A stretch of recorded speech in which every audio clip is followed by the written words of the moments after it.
मेरे साथ जो लोग बैठे उनका परिचय कर देता हूँ। मेरे सीधे हाथ पर बैठे हैं हकीम मुजावर साहब, जो मजलिस MIM के पश्चिम महाराष्ट्र के अध्यक्ष हैं।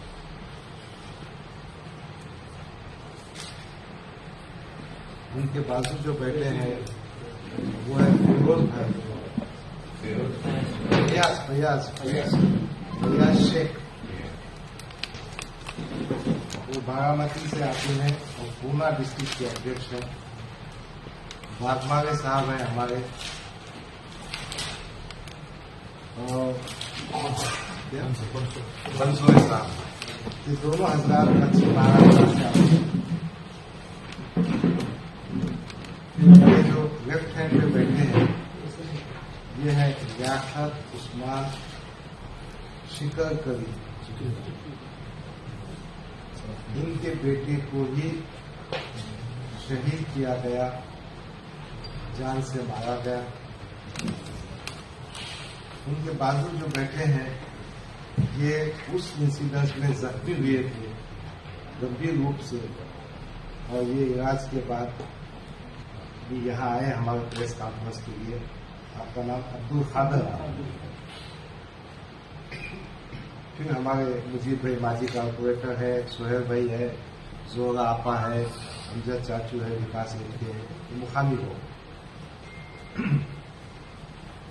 ये जो हम प्रेस कॉन्फ्रेंस कर रहे हैं उसका हमने आपको एक पेपर दिया है।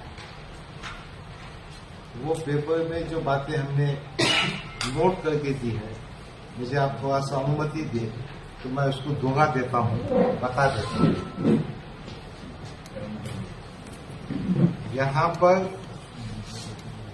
ये जो इंसिडेंस हुआ है ये आम दंगे से हटकर दंगा है। इसलिए कि उसका जो पार्श्वभूमि देखेंगे, उसका जो बैकग्राउंड आप देखेंगे वो बहुत खास बैकग्राउंड है। हुआ ऐसा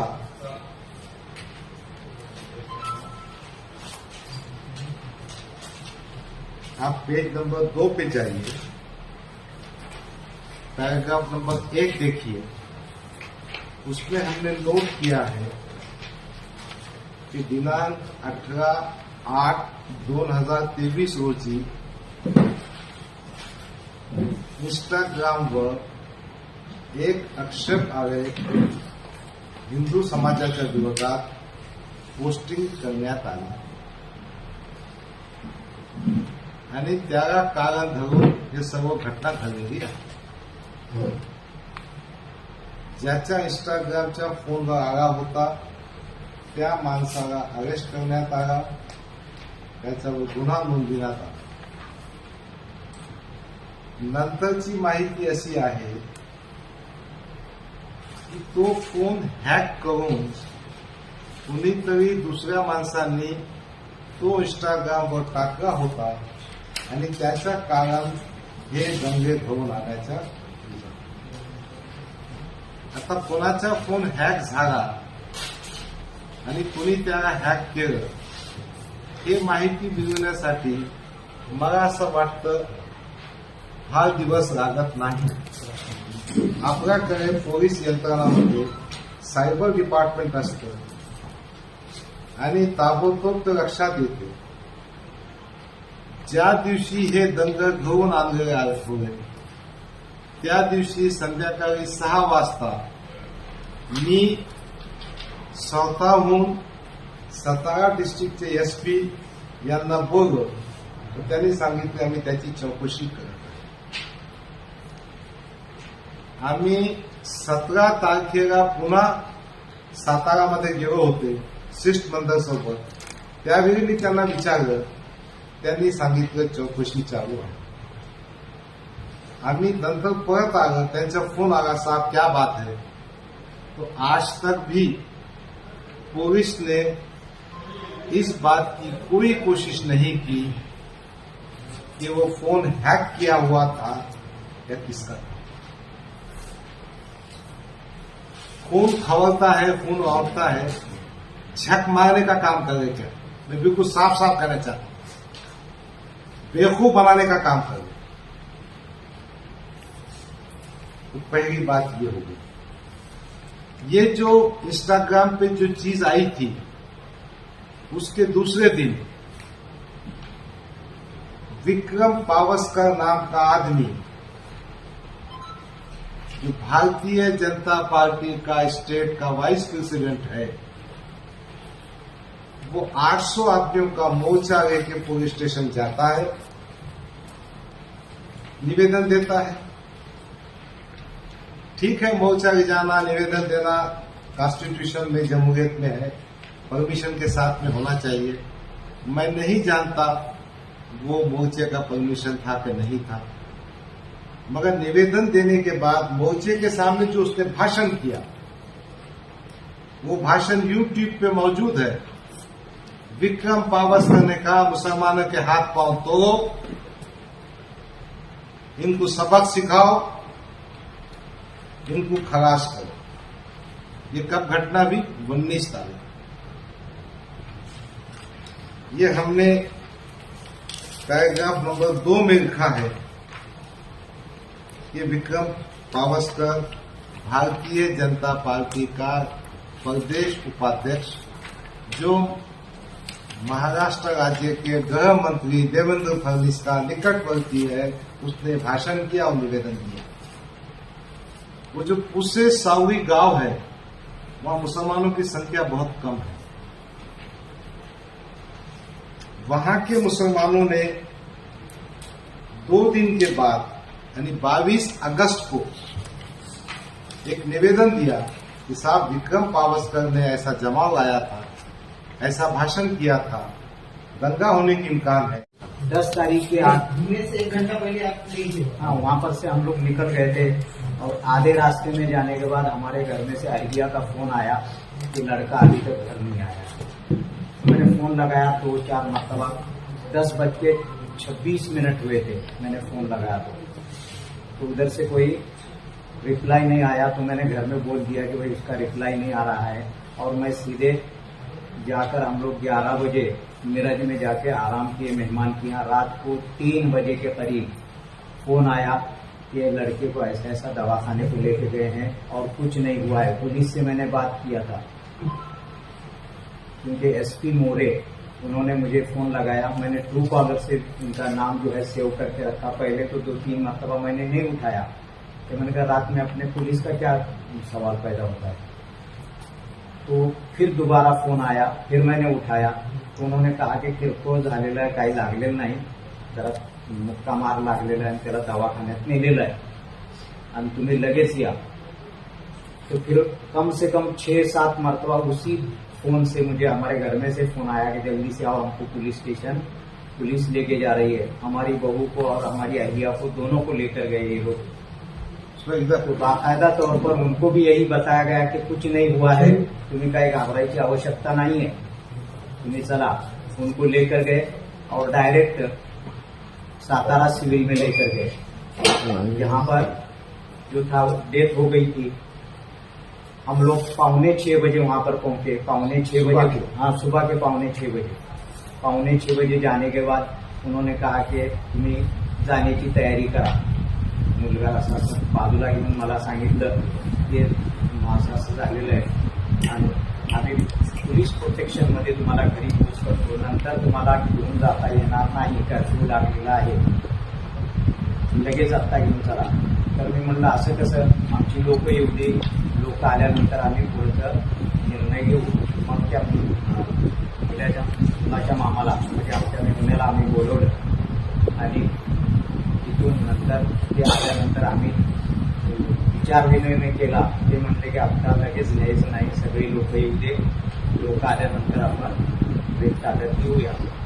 अशा पद्धतीनं संध्याकाळपर्यंत 4-4:30 झालेले होते आणि लोकांचा जमाव तिथं जमा झाला आणि तिथं घोषणा वगैरे काही दिल्या नाही। सरकार झोपल्यासारखं करायला लागले, म्हणजे झोपलेलं नाहीये, कारण त्याच्या अगोदर 8 दिवस अगोदर निवेदन दिलेलं आहे लेखी स्वरूपामध्ये तहरीरी तौर पर दिया हुआ है, उसके बावजूद अगर उसके ऊपर ध्यान नहीं देते हैं, पुलिस को बाकायदा तौर पर बताया गया है कि भाई ऐसा ऐसा इंसिडेंस होने वाला है, उसके बावजूद अगर पुलिस नहीं ध्यान देती होगी तो उसको क्या कहेंगे? क्योंकि निकम्मे लोगों को जो है इसके अंदर हुकूमत में है निकम्मे लोग। हाँ, इंजीनियर था, क्या करता था, कैसे वहाँ पर शामी मस्जिद को कराया, और जो इंसिडेंट आपके सामने लोगों ने बयान किया वो क्या? देखिए वो तो जेसीबी चलाता था और उसी के ऊपर हमारा घर का मामला था, और 10-12 जानवर है हमारे, भैंस वगैरह है, गाय है, बकरियां हैं, चारा लाना। और वो क्या हमारी खुद की खेती नहीं है वहाँ पर, उसके ससुर की खेती में से लाता था, दिन भर वो खेती में काम करता था, और शाम को जो है हमारे साथ में दिन भर मेहमान आने की वजह से वो लोग कहीं भी नहीं, दिन भर मेरे साथ में ही था। सिर्फ उतना कहा था कि भाई शाम को जो है जमात वालों की दावत की है, उनके साथ में मैं खाना खाऊंगा, मैं घर पर खाना नहीं खाता। मेहमानों के साथ में मैंने खाया और 8 बजे में निकल कर गया। उसके बाद मस्जिद में क्या हुआ उसका तो पता नहीं, क्योंकि हमारे भाई जो थे ये जमात में थे, वागिरी के हैं ये, और उनके साथ में क्या वाकया पेश आया इनको ही मालूम। अभी से बात अब्दुल खादर साहब आप बता रहे हैं क्या? ठीक है, नमाज से पहले नमाज के बाद पूरा स्टोरी बताओ।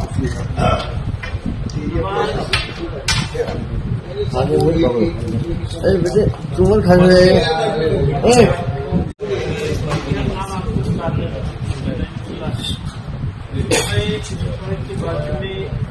वागिर गाँव का रहने वाला है।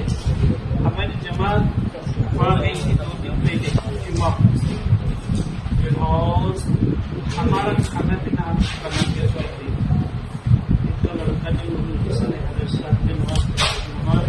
अजल हुई 8:30 को, जमात हुई 9:15 और 9 बजे जमात समाप्त हो गई, और कुछ लोग फिर रफीक पढ़ रहे थे, सुन्नत पढ़ रहे थे, और फिर हमारा खाने का निज़ाम करना था।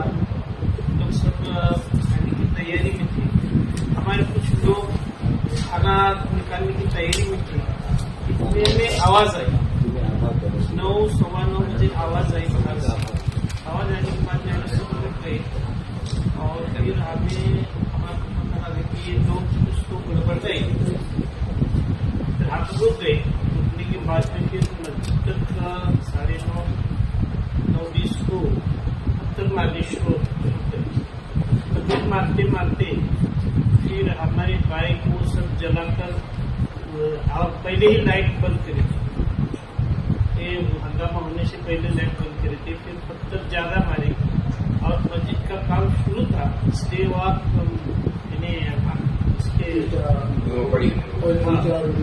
फिर वो अंदर घुस गई, अंदर भी पत्थर मारने लगे। अंदर पत्थर मारने के बाद में हम लोग चुप के बैठे के बाजू में। फिर कुछ देर के बाद में हमारे पास सब लोग आके एक पास से 10-12 लोग हाथ में रॉड काटी ऐसे कुछ पत्थर ये लेके हमारे को एक जन पे, हमारे 11 लोग थे। और जब भी इनका लड़का हसन गिर गया, मैं भी वहां गया तो मेरे सर पे भी चोट लगी, और यहाँ मेरे हाथ पर ये है निशान है, ये रॉड से में मारते थे, पीछे में मेरे पीठ को मारे, तो यहाँ से भी मेरे को मारे, तो यहाँ से फूट नहीं लगा, और फिर हाथ को भी लगा, मैं हाथ को ऐसा नहीं प्रतिकार करने लगा, तो ये इधर भी मारने लगी, और हमारे पे कम से कम 8-10 लोग एक को मारते थे। और फिर हमारे सब लोग को इतना मारने के बाद में फिर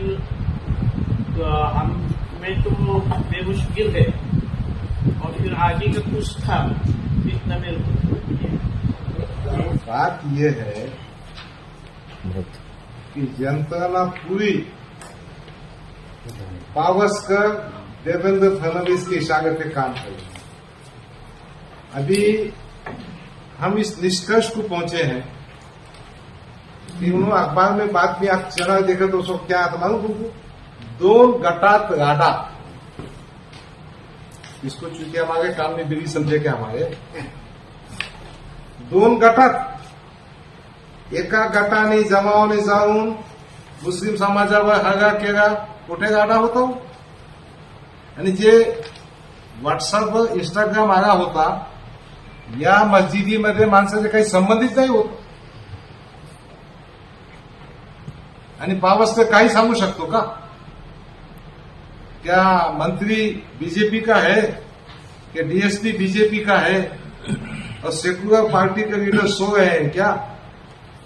तो हमारी मांगनी है कि अगर डीएसपी को सस्पेंड नहीं करते हुए, पावसकर को अरेस्ट नहीं करते हुए, और गृह मंत्री देवेंद्र फडणवीस जिसने संविधान की शपथ उठाई है, उसने बोलना चाहिए कि मेरा उससे रिश्ता है क्या नहीं है, उसका स्पष्टीकरण चाहिए. हम मुख्यमंत्री के पास भी जाएंगे, हम राज्यपाल के पास भी जाएंगे, और जरूरत पड़े तो हाईकोर्ट और सुप्रीम कोर्ट भी जाएंगे. हमारा मानना यह है कि महाराष्ट्र में एक ऐसी घटना है जहां पर मानवीय हक, अल्पसंख्यक के हक, ये सब बातों की धज्जियां उड़ाई गई. पहली बात यह है, तकरार में उसका नाम लेने के बावजूद एफआईआर में नाम नहीं आया. क्या एफआईआर में नाम नहीं आने की वजह से उसको अटक करने का सवाल पैदा नहीं होता. वारंवार तकरार दे रहे. हमने 11 सितंबर को ऑलरेडी तकरार दी थी मैंने, फिर 17 सितंबर को दी थी, फिर 18 सितंबर को दी थी. उसके बाद भी जाकर वहां मामला अटका हुआ है. तो आप समझ जाओ पावसकर कितना ताकतवर आदमी है और होम मिनिस्टर कितना काम कर रहा है. हाँ जी सर. ये आपकी प्रेस कॉन्फ्रेंस करने का मकसद ये है कि इस बात को आप छापिए